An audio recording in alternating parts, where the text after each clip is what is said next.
bits with them, and they can go on and on about their journey. So I thought I'll mention it once, twice maybe, but I won't keep going on about my journey. Thank you, Newlands. I think you'll agree, if you have been here before, this is just a real gem of a gallery. It really is just a brilliant, brilliant gallery. And I'll come to the sort of prescience of talking with Eve Arnold's pictures around us. It just sort of feels like a real privilege just to look out, not only see you, so thank you for coming on Friday evening, but to see that picture of Marilyn Monroe is so iconic, just literally brilliant. Anyway, so I'm going to talk you through.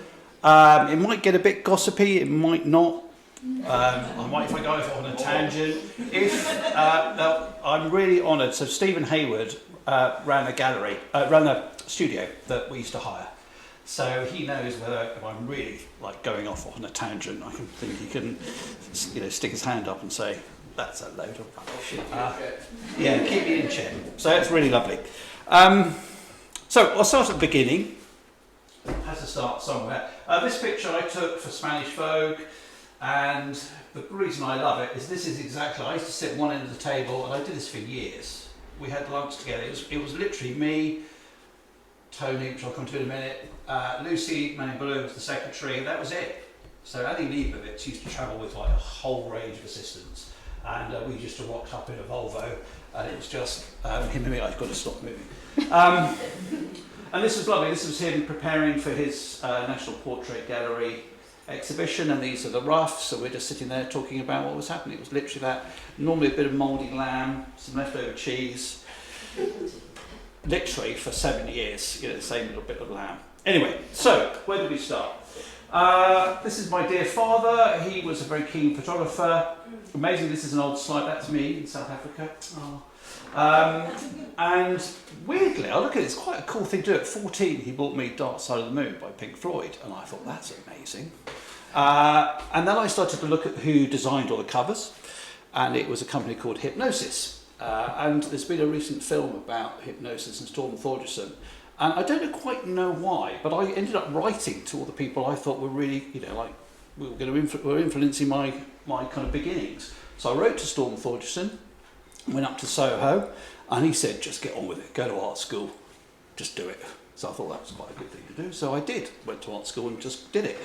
But it was that weird thing of knowing that the people who were giants, people who were designing all these amazing covers, or like Roger Dean, and when I had lunch with him in Brighton, that they were just regular people, really, sort of breaking down that idea of fame.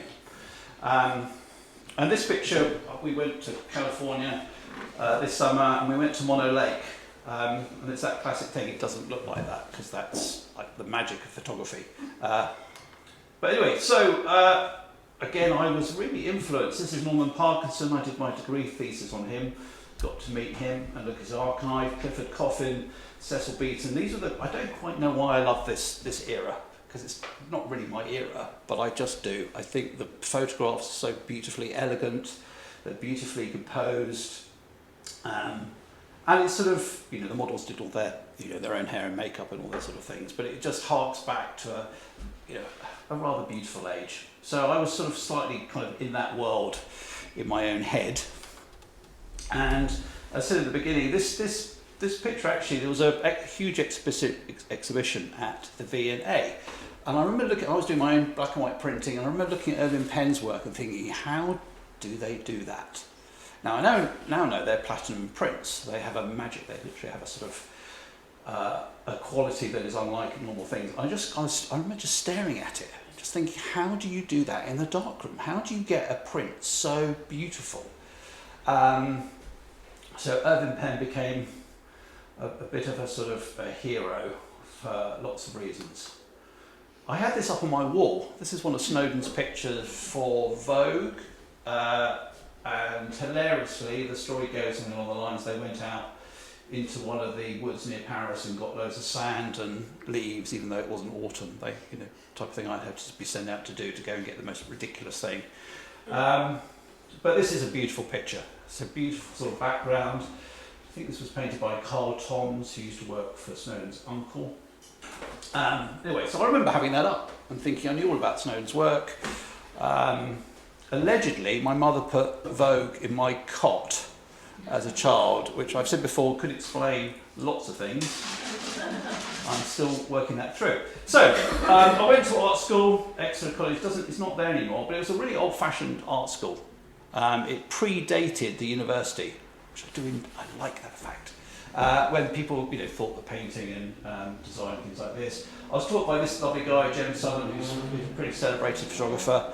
And I now realise, I get older, all the kit that we had was just so he could do his own work, really. I learned to colour print. I didn't need to know how to colour print because it's like such a niche thing. Year below me was Tim Walker, who's very celebrated, and actually his path and we almost followed an exactly same trajectory up into the point where he becomes a really famous photographer, and I almost did. So there's a story there. So as you said in the introduction, I literally blagged this. I went up to London, I went to the Association of Photographers, there was a job advert for an assistant, and the first question, do you have somewhere to live? Yeah, I said, and I caught the train back thinking, no, I don't have anywhere to live. And this was Julian. I'm still really good friends with him many, many years later, which is lovely because the first, I assisted him for about a year. I think it was about 2 weeks once where we didn't speak. We were together all the time, but he was in a grump. So we went up to Scotland, didn't speak, did the job, didn't speak. But there was a good training, really good training. And this is Alma Studios in Kensington. Again, it's a really great place. These are old painters' studios. So you can see by the big north light, they're now turned into something that isn't as nice as photography or artist studios. But that was a great place. They were all photographers. They were all very successful. There was one guy, I remember, he just said to me, "Shall I get you a taxi?" Because I was an assistant. He said, "I don't go anywhere unless it's in a helicopter." And I thought, well, that's just a bit rude. And it did turn out that he did go every day. He was one of the great 80s advertising photographers. But that was great. We did lots of relatively famous people, so it was a really good training.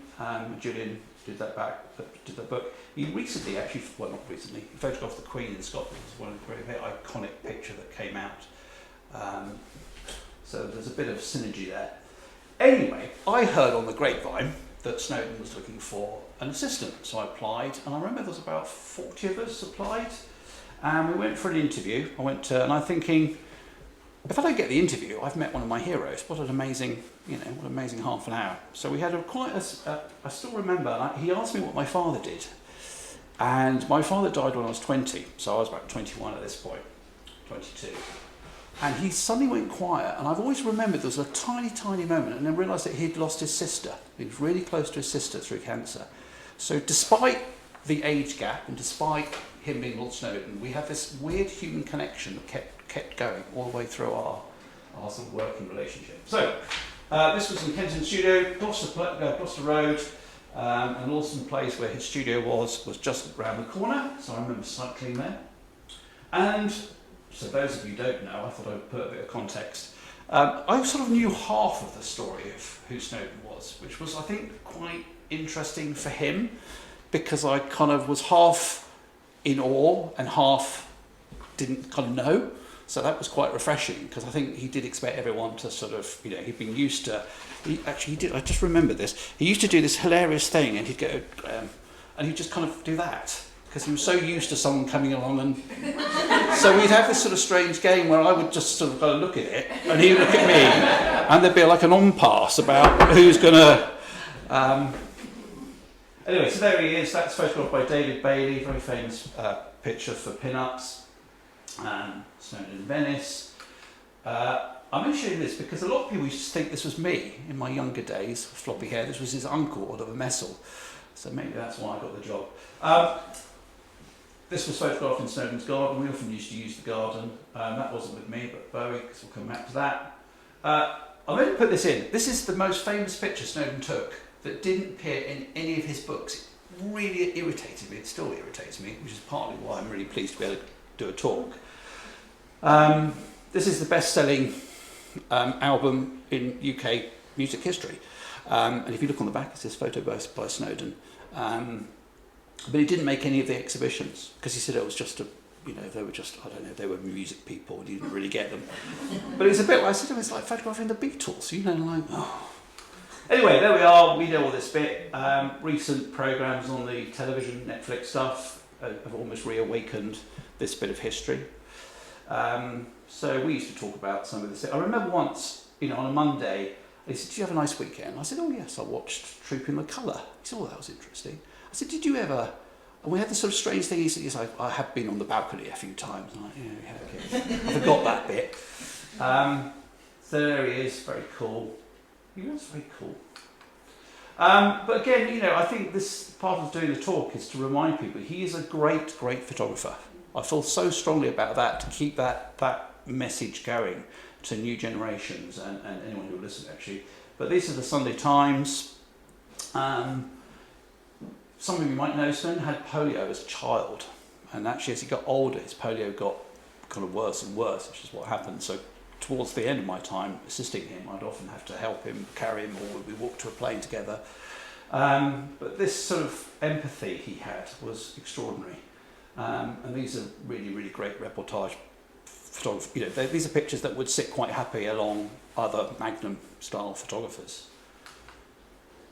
This is brilliant. This is Anthony Blunt, the keeper of the Queen's pictures, which we now know he was a spy.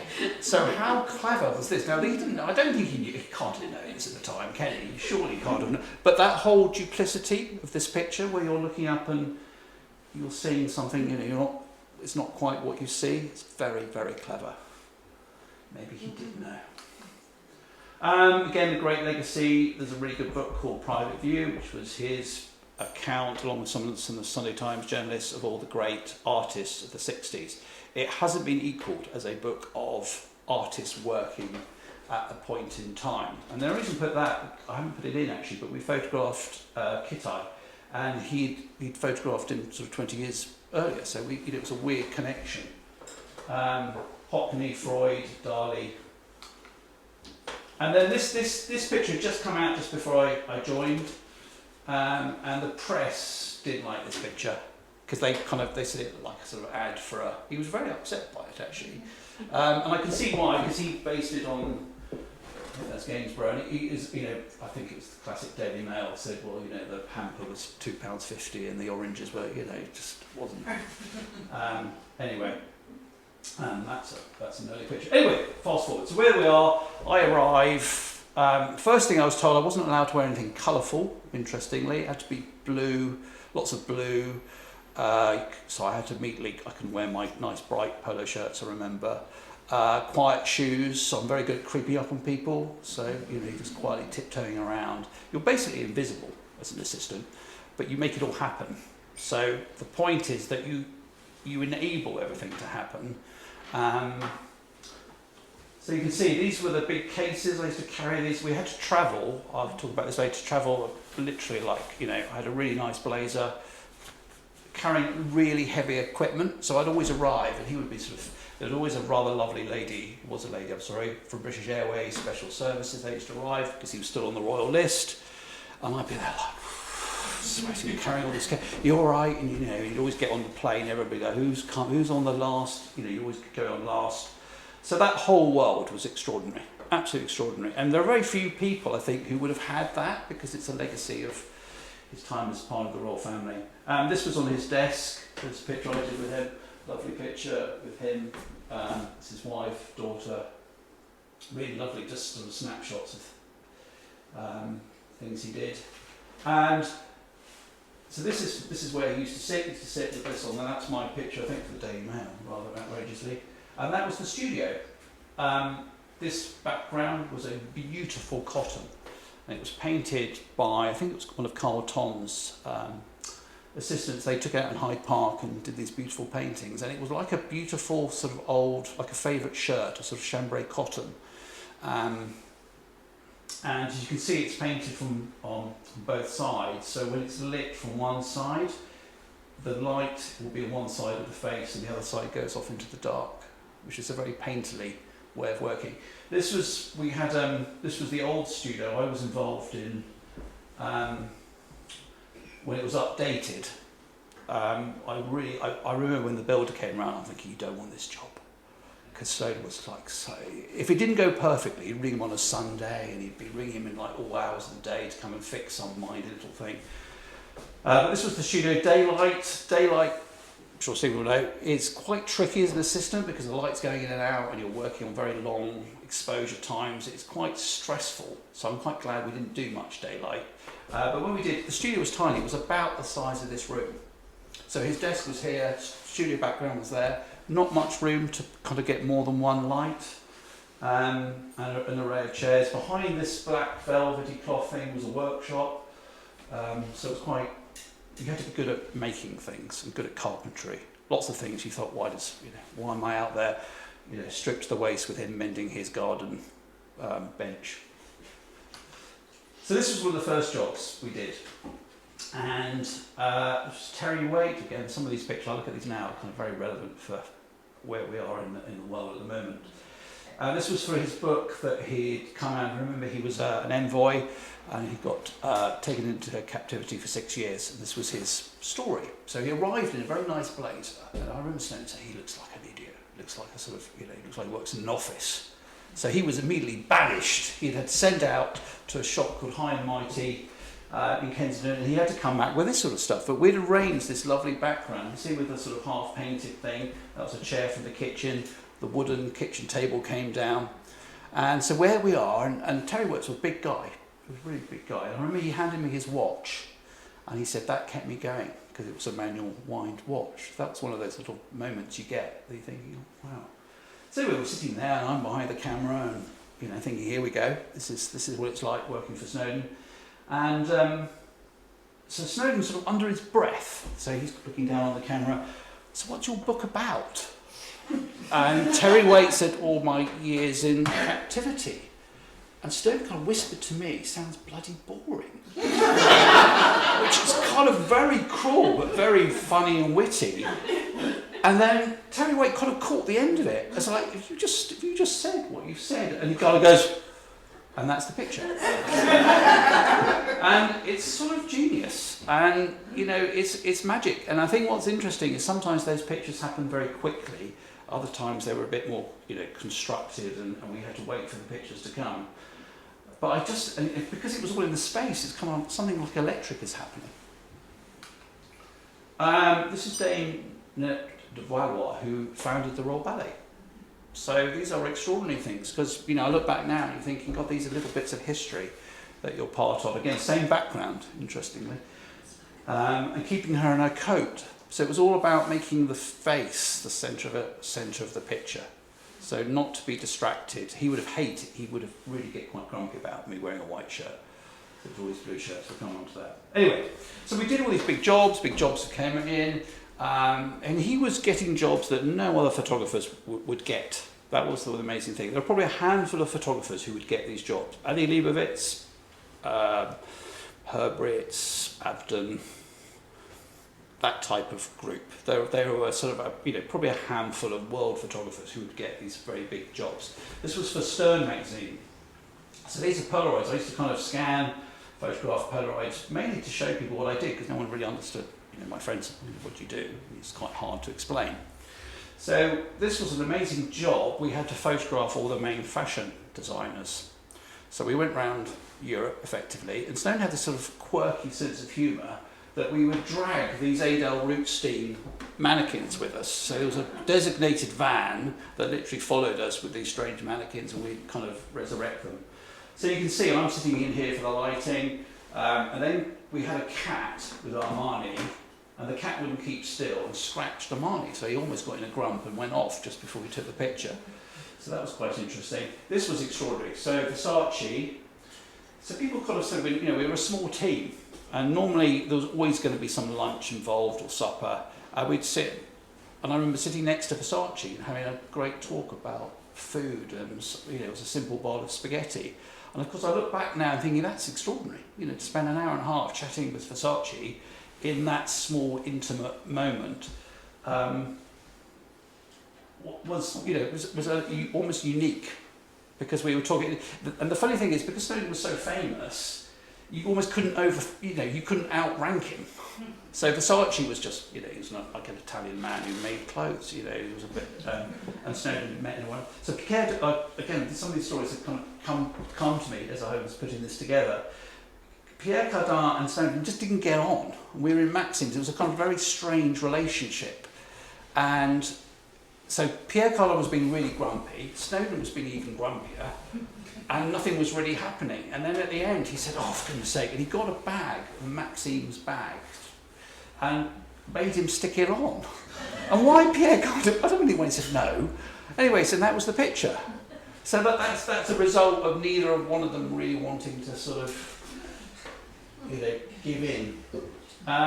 This was very funny. This is early Dolce & Gabbana, before they were sort of famous. This was in Milan, in a basement, in a sort of muse area. And I remember started shouting at me, saying, can you go and get a chair?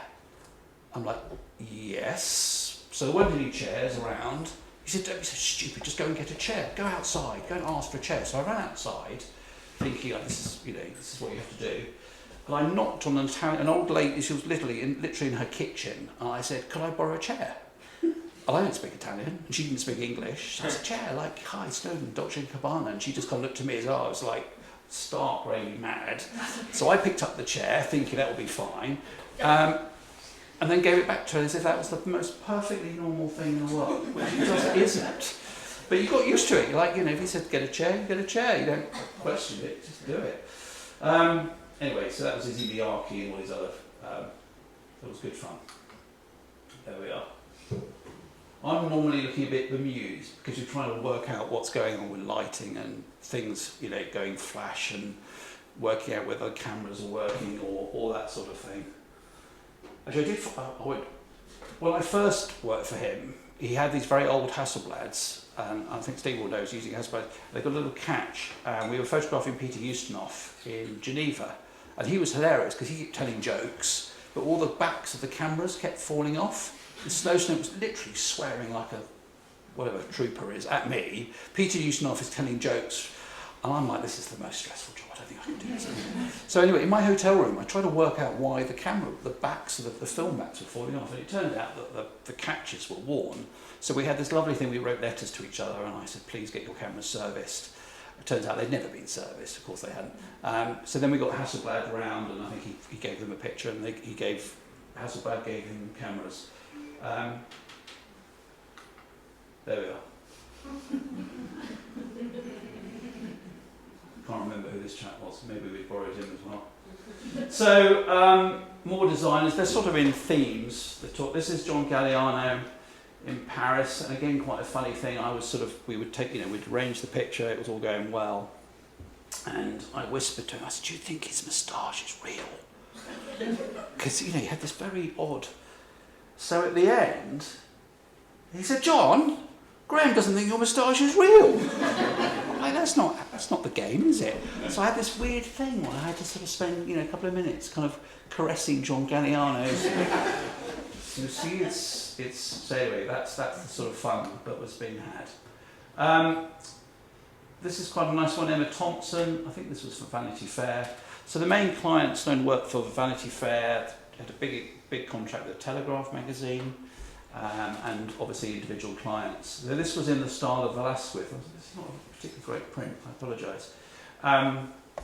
So as an assistant, one of the things you have to do is take a light meter reading. And this was quite difficult, as you can imagine. I remember going out and saying, really sorry. So she's been very, oh, don't worry, and I'm being very... Anyway, so that was very amazing. But, using... That's quite a big thing to do. Sorry, that's really bad. But about 6 months later, we photographed her and T.L. Hopkins on the film set of The Remains of the Day. And what was really impressive, she immediately went, hello, Graham, how are you? And I'm like, oh, that's very cute. And maybe it was the light meter reading thing. So that was interesting. But again, I think a lot of people think it was very glamorous. And it was to a certain extent. But most of the time, it was packing the Volvo, me driving, us doing a wonderful photograph, Snowdon drinking a couple of glasses of wine, collapsing, and me driving back. I mean, that was most of it. This is obviously Vivienne Westwood, or maybe not obvious Vivienne Westwood. This was for Vogue, and it was made, this dress was made for the sitting. And it was lots of silver foil, and it was great, good fun to do. And I was reading a book on Vivienne Westwood fairly recently, and apparently the people at Vivienne Westwood, when it went back, thought it was just like a sort of test. So they binned it. So this is like the only record of this in existence. Expensive mistake. I think it's also important to show a range of sort of photographic styles. And I said some of the best pictures I think happened very quickly and very naturally.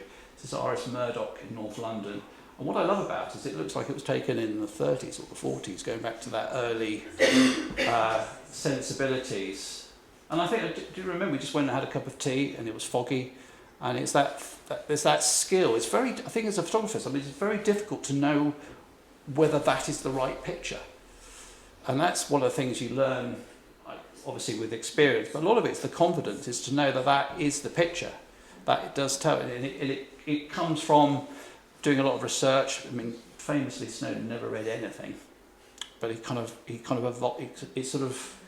came to him, I think, with various things.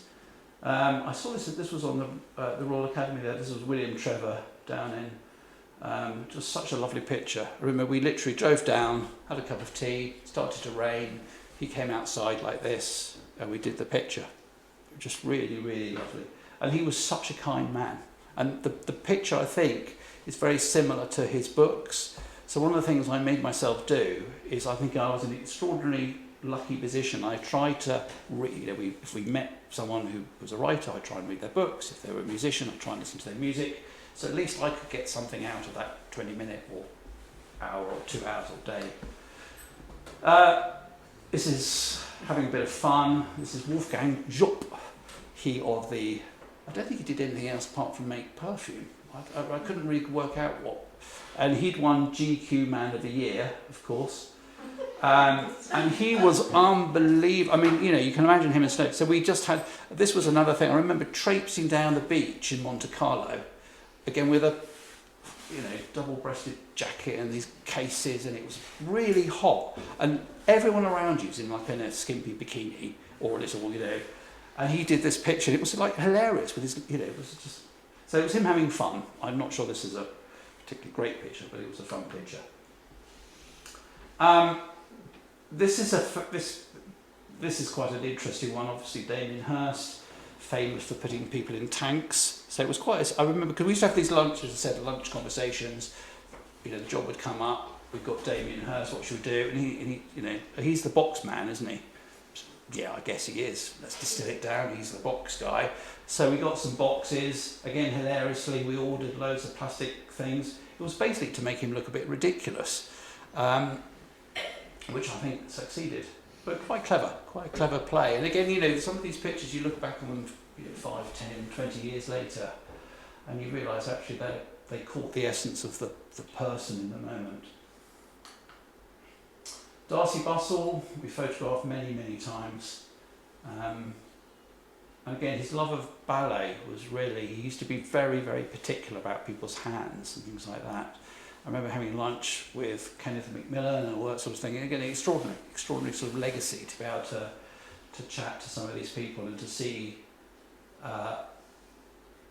almost how Snowdon had that love. He'd photographed Nureyev, he'd photographed Margot Fontaine, part of that world, and how that translated through to the next generation. This was for the English National. What again was quite interesting about these, I can actually say I took these pictures because these were done on trampolines.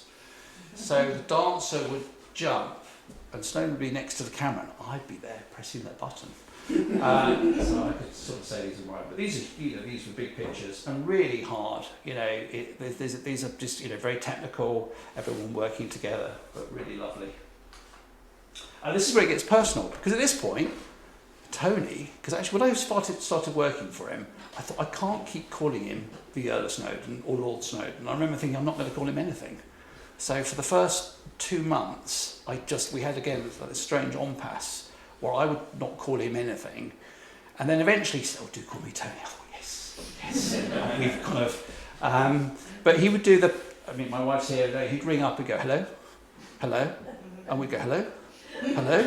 And famously, the people who were really good friends with him would carry this on, hello, hello, until someone would say, hello, it's Tony. And they, oh, yeah. We know, because no one else just goes, hello.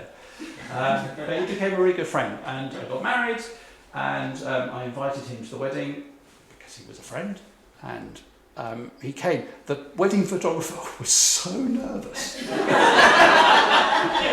which was really funny. Anyway, he took the pictures looking sort of like we were in prison, but I said, don't like pictures. Yes, it wasn't, but he gave a very nice speech and all that sort of stuff. And what was hilarious, my mother and my mother-in-law had both camped out at his wedding. So they couldn't quite, they couldn't it was two worlds colliding. Anyway, he was very sweet. He used to write to my mum and saying, oh, it was really nice and all that sort of stuff. But she just, anyway. So this is quite an oddity, actually. So Roger Black and I were sort of friends. We used to run together. And so this job came up, and he was, if you don't know, he won a silver medal at the Olympics. And I said to him, oh, I know Roger. And he went, oh. That was a bit annoying, because you're not meant to know the person you're photographing, because that's not how it works. So in the studio, Snowdon went down and said to Roger, I think you know my assistant. And of course Roger Black was going to go, I doubt I know your assistant, that's all a bit weird. So that was quite funny, because he was pretty, not famous exactly, but he was on the rise. So he was a bit irritated that I was there in probably a slightly more glamorous position than he was. But it was interesting to see someone you know being photographed like that. It's quite a nice picture, actually. This I'll tell you, because this is one of those, again, I was saying, there are a handful of photographers who are getting these jobs. So this is Pomellato, I probably said that wrong, it's not tomato, but anyway, it's a famous jewellery company. And we had this meeting with the art directors, and basically, you could go anywhere and do anything. They had a sort of unlimited budget, and all these great photographers had gone off to the Seychelles with all the sort of top models, and I'm like, okay, great, where are we going to go? Stone's idea was that we'll get some gender fluid, and we'll photograph it in North London in the studio. So I did a day sitting, this was I think it was Madame Jojo's, where I did the casting. And I remember it's hilarious, Steve would come in and then Steve would come out as Julie and look amazing, and then we threw in some real, well, you can see it was, but actually, if I'm looking at it now, it's quite ahead of its time. But I do remember thinking, why can't we go to Bali like everybody else? Like Helmut Newton did this and so like that. So, but there we are. So. This was a really, really big thing. I kept thinking I was going to leave, because you're not meant to assist somebody for more than maybe a year or so. I kept, I was there and the jobs kept coming in. I just kept thinking I'd leave. I do remember thinking I've just got to go and get on with my own life. And this job came in. I thought, well, no, I can't go. So this was for Vanity Fair. Vanity Fair at the time was massive. Graydon Carter, the editor. It was a huge, huge magazine, and they had huge budgets. So, I remember they used to order the cabs for this particular group of sittings from New York. I was like, well, we can order them. It's easier for us to order a cab in London to go in London. He said, no, we do it. So this was, I think, the biggest commission the Vanity Fair ever did. So even bigger than they got people like Annie Leibovitz to do. And you can see there, 56 pages. We photographed every day for 3.5 months, which is massive. We did sittings after sittings. Interestingly, they put Julia Ormond on the cover because I think she was predicted to be like the next big thing, the next Audrey Hepburn. It didn't quite work out, but there was the weird sort of link between the Hollywood studios and Vanity Fair and how all the publicity worked. So I'll talk you through. This was Sir John Gielgud in his garden, so we went and had lunch. Oh, there, I'll get my little mention there. Snowdon's sister, Graham Piggot. That's my picture of the cover. I think he looks rather, I think that's clearly after a summer holiday, because he did like to sunbathe. But again, remember, there you are in John Gielgud's house. It's just like extraordinary. And then you're in the garden, we're taking these pictures, and because they've got that sort of long history, so it was a sort of like going to see a friend as much as seeing. Sorry, I'm not doing very well with my. No, that's good. That was. I'll go back. So this was hilarious. This was Alan Bennett, and again these were meant to be visual puns. I don't think the Vanity Fair lot got this at all. All the way through they go, can we hire some corgis? What? Just don't ask. Just hire some corgis. And I got used to this. Is the days you'd ring up directory inquiries. I used to think, is there a Corgi Association? The most ridiculous thing, you'd ring up, say, hello, could you get me the number for the British Corgi Association? They go, just putting you through. And one of the most ridiculous things you'd ask for. And they go, yeah, here we are. So this was because his links to, I think it was George III up there. This is the Walk at Windsor. So he's sitting there. And after when we were packing away, I'm not sure it's a particularly great picture, but it's quite a witty picture. Anyway, someone came past with a Volvo and said, oh, hello, Tony, and it was the Queen. So we had this kind of weird, hello, how are you, da la la la. And we're all trying to ignore the corgis and ignore the fact that we've set up this slightly kind of weird Mickey take on her front lawn. And again, okay, bye. And off she drove, and I was like, that was very strange. Jude Law, that was in New York, so yeah, that was a funny thing. And again, a good example, I think British Airways had sponsored some of this. So Snowdon went on Concorde, it was very glamorous. I remember him saying, how do I know where to go? And he was all big because he was travelling on his own. And I said, well, because that's the captain, and that's the co-pilot, and they're like 10 other people. And so he went to New York really, really fast. And then got really grumpy because he was on his own in his hotel room having to wait for me. And Vanity Fair sent one of those huge trucks, and it was just lit. And they said, is it just you? When you feel a bit inadequate because it's just like me in a box and some cameras. But that was interesting. So there's Jude Law, Patrick Stewart, Richard Grant, bless Alan Rickman. I'm not quite sure why he was standing on that. But it was just amazing, and every day you almost didn't have a chance to sort of process who the people were because it was just so quick. It would be one after the other. The Patrick Stewart next to Concorde was ridiculous because you had to kind of go through all the security at Heathrow. I remember thinking we're not going anywhere. It's like spent hours kind of having all the film checked, and there was a film crew filming us for some reason. That was all a bit strange. This was hilarious. So this is Snowdon's uncle. I mentioned him earlier, Oliver Messel. This is his suite at the Dorchester. And Richard Harris and Peter O'Toole. And hilariously, they weren't known for being tea drinkers, which is why that's a very witty picture. And we set it up, and again, it was just one of those extraordinary moments. It was like, it was a privilege just to be there, just to see this interaction of these great actors. And all I remember about this city, apart from the fact that they thought it was hilarious, they're meant to be drinking tea for the first time in their lives. Well, when I went to get the car from outside the Dorchester, they were arm in arm, and no one else saw this, singing some Irish ditty. And it was just lovely. And I was thinking, wow, that's just, what an amazing day. Julie Christie on the Serpentine, that's a really nice picture. These aren't very good scans. I'm just trying to find a better scan. I do apologise. Who have we got? Tom Stoppard and Harold Pinter. So again, amazing. He was rehearsing in a school in North London, I seem to remember. He was quite scary, I seem to remember. But again, amazing to spend time with these kind of giants of English culture. Kenneth Branagh, can't remember. He was quite grumpy. Probably because we got a sunbed. I can't really remember why. Again, it was quite funny at the time. It was one of those things, we'd sit and have lunch, what about Kenneth Branagh? He's doing something, let's get a sunbed. Like, yeah, why? No idea, but we did it. So he's probably thinking, why am I on a sunbed? Richard, I'm trying to think his name, created the Rocky Horror. That was very weird, because he didn't like body hair. And he went on and on about it. Anyway, there we are. So this is some of the things we did. Nicholas Heitner, that was nice, that was on the street in New York. Cheek by Jowl, that was in the East End. That was an interesting one. These lot just didn't get on. It was quite interesting, you put groups of people together that should work because they're all playwrights or directors, and then you realise they all hate each other because they're all kind of vying for the next. Again, sometimes quite simple. Peter Hall there. This is funny, this is me looking really like, why am I here?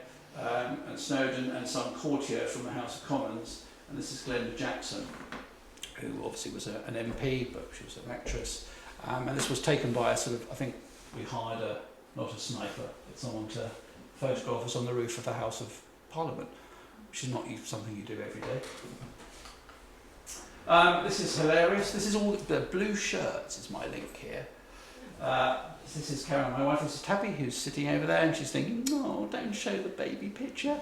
But what I love is the fact that he did it, because they're not great pictures particularly. They're just not. But it's the fact that he wanted to do them. It means a lot to me. That's weird. I'm constantly looking exhausted. It's but again, quite nice to have. And he always used to sign things and write nice things. Okay, so I talk about this. This is very of the moment. So again, the job came out. This was Vanity Fair. Again, we'd get a fax, and we'd sit and have lunch. And he was like, "Oh, we're going to photograph Tony Blair." And I won't say what Snowdon said, but he said, "I wish you would stop grinning." Something a bit more effusive than that. So that was our key. Let's photograph him, but he can't smile. So he came in with Alistair Campbell. I remember, obviously, Tony Blair was very nice. Alistair Campbell was literally all over. Sorry if Alistair Campbell's a friend, but he was all over, micromanaging everything. And I'm thinking, "Oh, you're a big, And Stephen and I were talking about earlier, really hated people around. It was him, me, the person, the sitter. I used to throw out art directors who were paying huge amounts of money to have Snowdon take a picture. I used to have to say, "Oh, I'm sorry, it's big," And you just usher them, and they had to drink tea for the whole day. So this is the famous blue shirt that appeared earlier. And I remember Alistair Campbell saying, it's been darned. And Sloane said, "Well, yes, it's good enough for me, it's good enough for blinking Tony Blair." So we did this picture, and as you said, it was really serious, directly at the camera, no nonsense.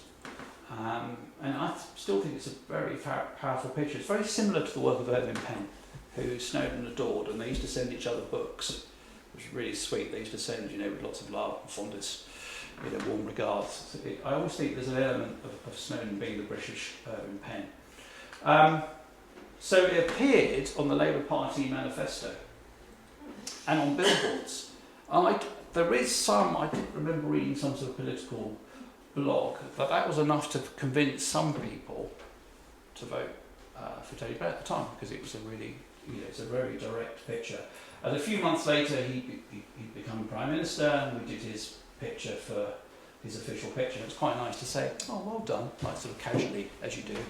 And the reason I put this up, because at the same time, I was asked, in a roundabout way, to photograph William Hague as his official picture as leader of the opposition. So all his spin doctors said, "Oh, we want him casual," and I'm like, no, you can't have him casual, because we've done that. So I was like, no, we can't have two casual pictures, because the papers are going to go, "Oh, look, Hague's trying to be kind of..." So I did his picture, and then, as you can see here, and actually I put this on my Instagram recently. There was Laura Kunsberg's show was showing the new picture of Keir Starmer's against Tony Blair, because Keir Starmer, they were saying, he looks like he's looking out into the distance, as sort of a bit of a lament boy band, compared to Tony Blair's direct picture. So it's quite historically, I think, quite interesting. I'm sure what that was the Express. And then we had a friend who was I didn't know this till afterwards, she was the leader writer for the Times, and compared the two pictures, which was quite funny. And about, I was a couple of months after this, I photographed William. I got a call, and he was going to get married, and Caroline said, "I bet you get asked to do the wedding." I'm like, "No, so we do weddings." And I photographed William Hague's wedding, so that was quite that's another story. That's me photographing Snowdon, I think that's for Spanish Vogue, in the blue shirt. So, one of the things I think is really interesting, am I doing all right for time? Yeah. Is meeting your heroes. And there's a great line that, apparently you shouldn't meet your heroes, which I'm going to disagree with. Because it was extraordinary. Utterly, it was an extraordinary privilege. So this is obviously Eric Clapton, maybe not obviously Eric Clapton, and it's a recreation of Snowdon's picture from the 60s. So we used sort of strange, he had like a smoke machine, which was actually a beekeeper's thing. So the whole thing was so sort of amateur. It's like, like the beekeeper's thing, and I'd be like, a bit of smoke. But in the studio, I remember Eric Clapton had his guitar. So again, it's just me, Eric Clapton, Snowdon. Snowdon didn't really like Eric Clapton's music as far as I could see.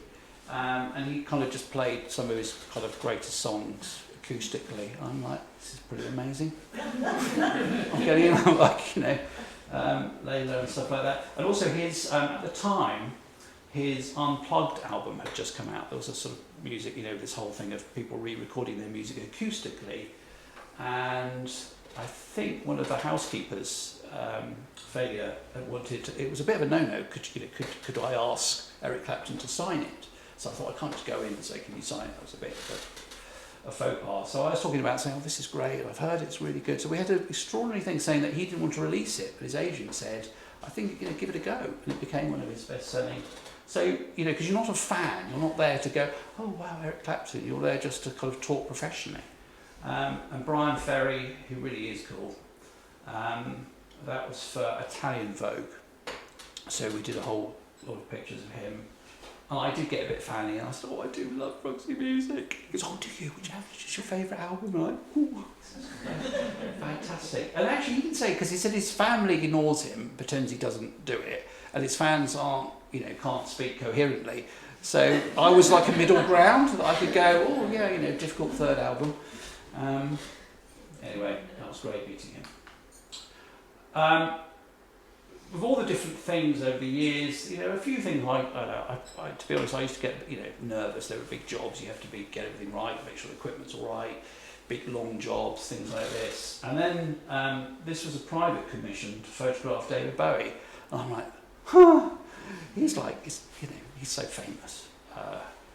And I do remember this was his wife's sculpture, Marne's sculpture, so this was just for him. So it was a bit of, but again, Snowdon had photographed him 20 years earlier, so there's that kind of commonality.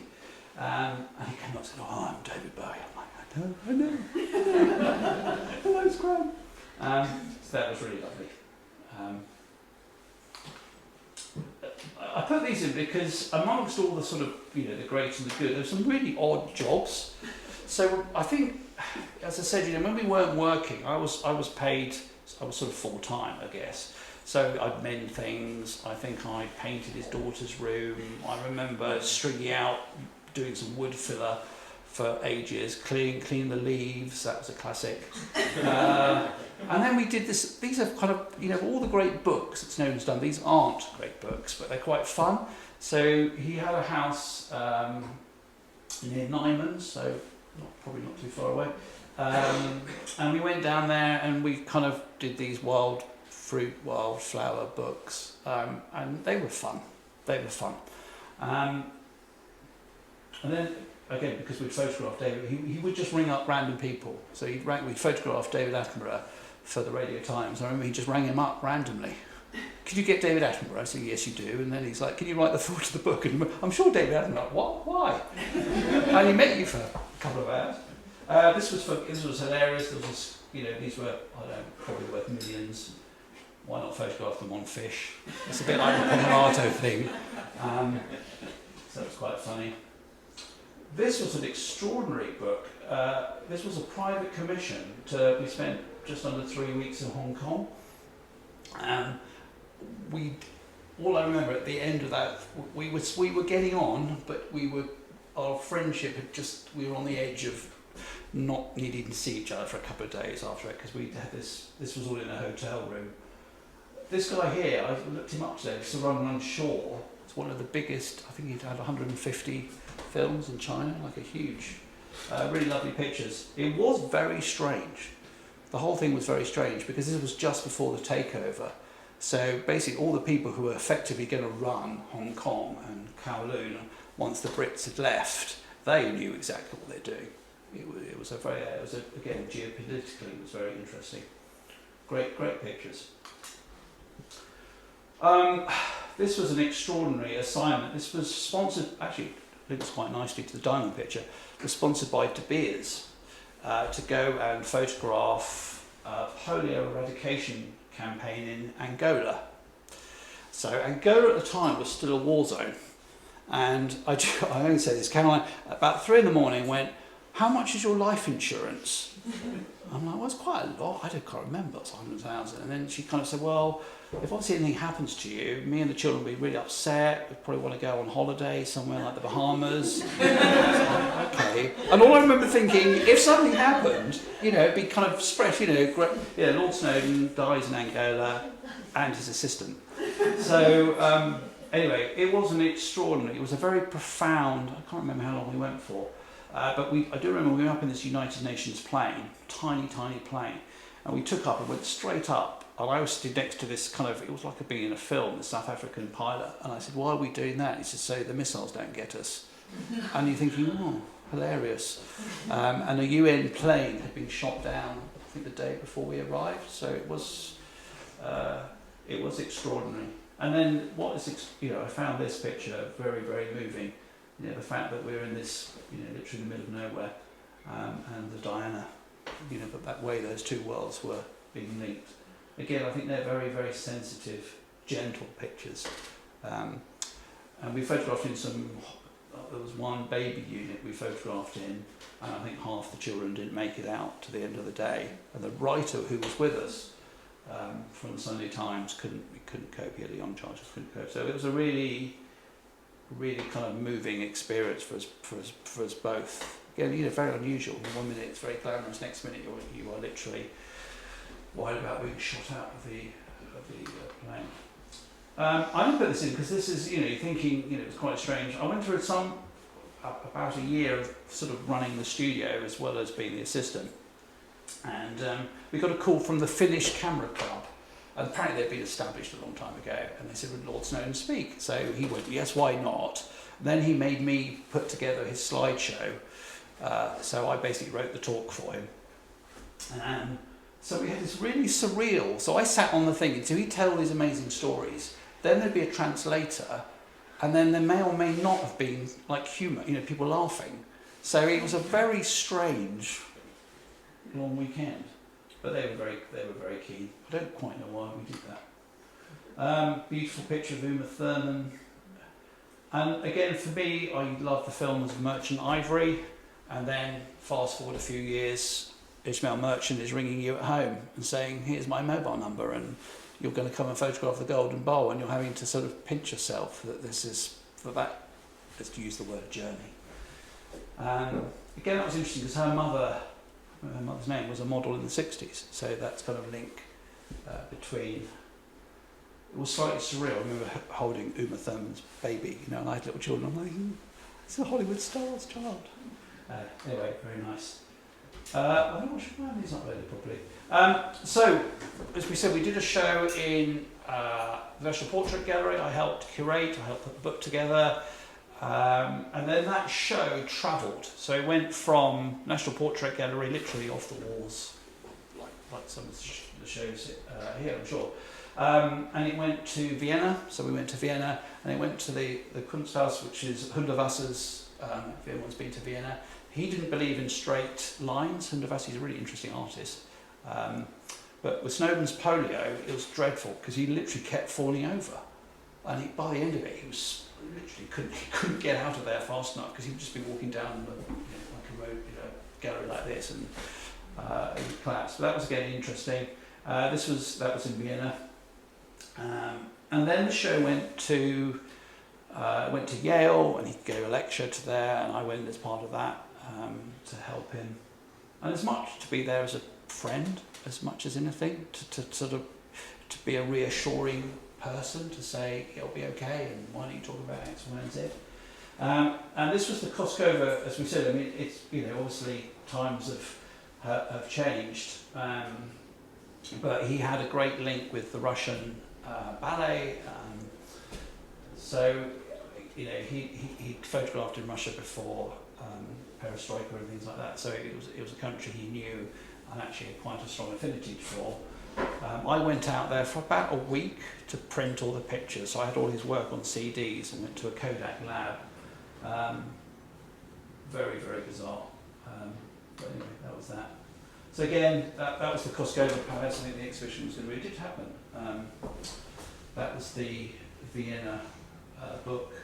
And these funny things here, you know, love at first sight, because we've just done a transatlantic flight. I've been carrying all these ridiculous cases and bags, and I'm tired. And love at first sight. And I like the fact, you know, sometimes Tony, sometimes Snowdon, sometimes both. It's quite funny. I think my PowerPoint. This was another strange one. This was the Emir of Qatar. So this was his official portrait. Probably looks a bit better for the back. And this was private planes. I don't remember anyone taking my passport. It was like being in a sort of strange Bond film. And we arrived at the hotel, and before we went, we had a briefing from the Foreign Office. And again, it's like a sort of literally a man in a suit arrived from MI6 and said, the Germans have built the hotel you're staying in and everything is bugged. So like, okay, perfectly normal conversation. So we arrive at the hotel, and I think we were meant to go, maybe it's on a Monday, and we were meant to photograph on the Tuesday or the Wednesday. So I went to the big palace, we set up this literally a palatial room, a room like a football stadium, and there was our little camera and our little background in the middle of it. It was kind of almost farcical. But he kept us waiting and waiting and waiting and waiting. And what was annoying about this, I was meant to be flying to go and see my parents-in-law in Chile. And there was only one flight a week, so I couldn't really just kind of hang around. So at one point I did ring up his secretary and say, can we get a move on? Bit dangerous. But apparently it was a cultural thing, keep everyone waiting and just to see. Apparently before we went, I think there was Land Rover and Rolls Royce, and they had a big meeting out in the desert, and all the Western companies left after a couple of days, and I think it was Audi or someone stayed, and they got the contract. So that picture was everywhere. But what was hilarious is that because we knew everything was bugged, when I was getting it, you know, we were talking about the fact we'd been waiting for so long, we did it round a fountain, like a Bond film. So I'd go, so, what's the time? And we'd have this sort of it was a very strange thing to be part of. Now I was talking to Stephen about this, and this is almost a kind of a cultural thing about what the internet and books and things can and can't give you. So this was a job, so you're going to have to bear with me because the stories we're telling, to photograph Yves Saint Laurent in his Paris apartment. So that is Yves Saint Laurent, but earlier than I was. And we photographed him next to these things. I cannot find the picture, so I need to maybe delve into the archive and update it. But we did this lovely picture, and again, you know, Yves Saint Laurent, you forget he's a person because he's lipstick and clothes and everything else. And Snowdon said, oh, well, Graham did fine art, which I didn't. But so Yves Saint Laurent goes, oh, that's interesting. So it gives me an hour's guided tour of his art collection, whilst Snowdon has a glass of wine. And they are those moments where you think that is like an extraordinary thing to happen. I just remember thinking, this is like, you can't make this up. And you know, luckily I know enough about art to be able to ask the right questions. So that was one of those magical things. Right, we're doing quite well. Obviously there were some royal pictures. This was a 16th birthday picture at Highgrove. And actually the reason I put it in, you know, I deliberately am not a gossipy person in terms of my workings with Snowdon. When his autobiography came out, I said to someone earlier, it turns out I was the only one who didn't say anything. But this was just lovely, really, really spontaneous. I think King Charles, yeah, he is. I think he was. Snowdon was his godfather. I think there was a definitely link and a familiarity between the families, despite him being divorced from Princess Margaret. And quite often, he would meet Princess Margaret and write a thank you, and then I would have to go up to Kensington Palace. So he'd ring up the policeman and say, "Oh, Graham's coming up," and I'd get my, you know, jeans and polo shirt, get on my bike, and it's hilariously low key, but that's what I love. And there's always a bored policeman in the story, and he's like, "Yeah, I'm going to see Princess Margaret." And I go, "Oh, okay, off you go." And then I'd cycle up, and then put my bike in the courtyard. So it's a bit like the TV program, and then some sort of butler in some made-up costume would arrive, I'd go hello, and then I'd go, and that'd be it. There'd be no, like, you know, like in America, there'd be like 20 layers of people with guns. Anyway, this was at Highgrove. I think it's just a lovely picture. Really spontaneous and fun. Really lovely.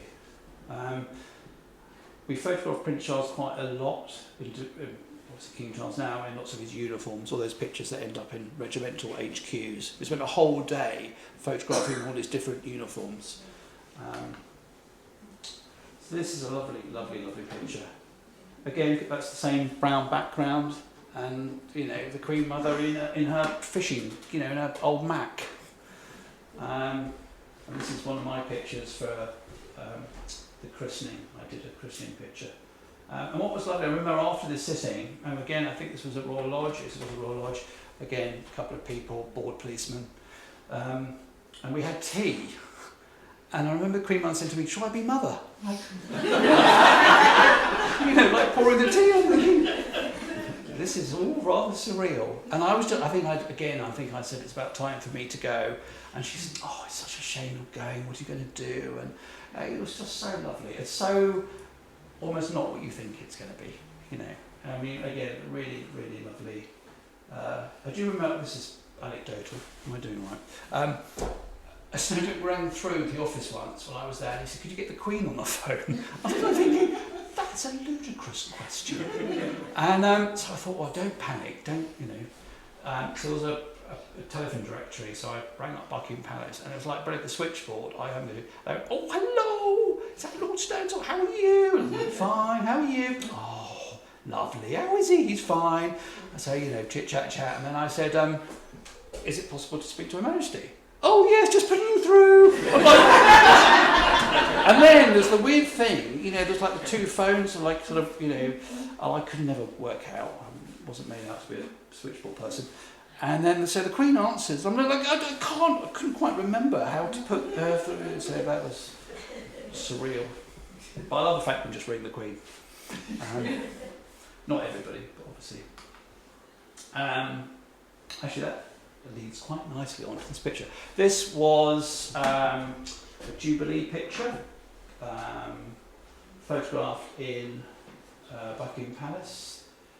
Again, you know, all rather surreal. You take all the backgrounds. I drove the Volvo in, take all the screens, set the lights up, get a cup of coffee, and then you hear the corgis. That's always quite funny. You know, you hear someone yapping, so you know something's about to happen. And they were just lovely pictures, really, really natural. I mean, you can see from, you know, it's not the Annie Leibovitz 28,000 people and digital retouching. It's just, you know, and these were used as stamps. That's just so lovely. Such a lovely picture. Now this is where, so these were done in F45, the studio that Stephen runs. And this was really interesting for lots of different reasons. So, again, it wasn't a big team. I think there was Sam McKnight, the famous hairdresser, and Mary Greenwell, the famous makeup. So that was probably different, I seem to remember. There was a point where I did zip one of the dresses up, which was quite, again, you know, sort of like, that's all a bit strange. And bless, we all had lunch together. You know, just distinctly remember that, and just chatting away. And again, historically, what was fascinating is Snowdon and Princess Diana were both in the same roles, but they weren't royals, but they'd obviously married into the royal family. So they both had that same sort of understanding and they both sort of did a sort of weird, you know, I think they both nodded to each other because they were both a bit like, you know. And these were for the dresses that were being sold for charity. Yeah, really, really lovely. Now, I didn't put the picture in because it's not about the other picture, but this is a historical sort of nugget, I suppose, is that because of the copyright for these pictures were paid for, I think, by Christie's, I think Vogue wanted to run them, and the copyright wouldn't allow that to happen. And because of that, Mario Testino was asked to photograph the princess, and she did, you know, he did those obviously famous pictures now, which were the last pictures ever taken of her, and she's much more relaxed and much more. And I think it's I'd almost like to write this in a book, but it's almost that these pictures had to happen first for those other pictures to be part of that legacy, of the visual legacy of Princess Diana. No, they're lovely. So that was, again, an interesting thing. I put this in just because this is quite funny. I'm photographing him, he's photographing me. This was in the Jop. This was quite an example of someone who's got the Jop sitting. So we flew, I think, British Airways to Nice, then got a helicopter back to basically where we started.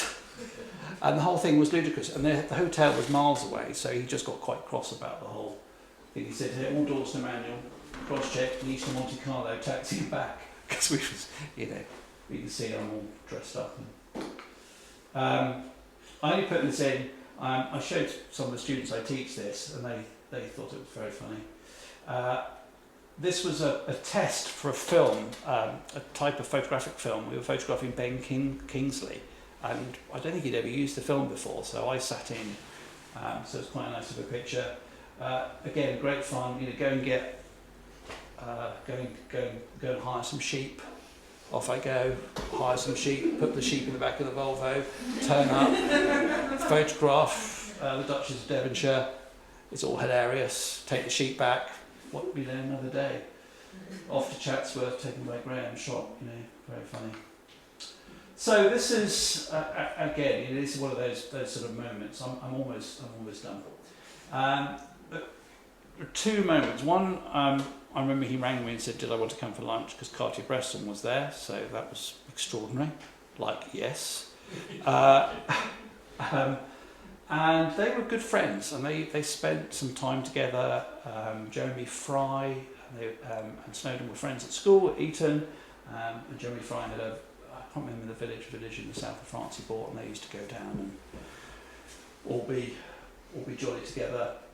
And this was an opening of Cartier-Bresson's wife, Martine Frank, at the Launceston Place gallery. I don't know the name of the gallery, Huckleberry. And this was at the back. So Snowdon said, look, go and get you must have a picture. So this is Snowdon's camera, and it had this dreadful zoom lens on it. I mean, it's not particularly technical here, but it wasn't a great lens. I remember thinking, oh no, not that lens, not very good. And so I took pictures. I was so nervous, because this is like Cartier-Bresson chatting to Snowdon. All I have to do is get it in focus and not, And I do remember like shaking. And then Cartier-Bresson halfway through basically bollocked me, shouted at me and said, are you from the police? I'm like, I can't, and I didn't know, do I stop? Have I got the picture? As you can see, it's like the nervousness. I probably put the flash on, never use flash. He said, why are you using flash? And I stop, have a go at me. And I do remember Snowdon said, oh, Honorary, stop being so beastly. Graham's my assistant, and it's like, I guess there are worse people to be told off by, but that was, again, one of those kind of completely magical moments. And actually, I was saying earlier, it was funny, as we went into the gallery, there was a guy smoking, we were chatting away, and I thought, there's David Hockney. We had this kind of weird conversation about why you couldn't smoke in the UK anymore. And then I was like, but your Hockney, Cartier-Bresson's inside, we'll kind of put the ranks together. This was at Nyman's. I think I was quite unlucky. I was an assistant. I was his longest assistant from any of the people that assisted him, on and off. I think it's actually more than 6 years. Actually, I looked at some of the dates, because I kept leaving and then coming back for jobs, and kept leaving and coming back for some of the royal sittings, for things that he needed, effectively Old Faithful. But I was quite unusual that I stayed there quite a lot. After the Vanity Fair, we went for a holiday there, which was really interesting. And then one bizarre, various sort of marriagey things, we had New Year's Eve there with him, which was, again, it was a really interesting thing. We used to hilariously he used to have real rows with the National Trust.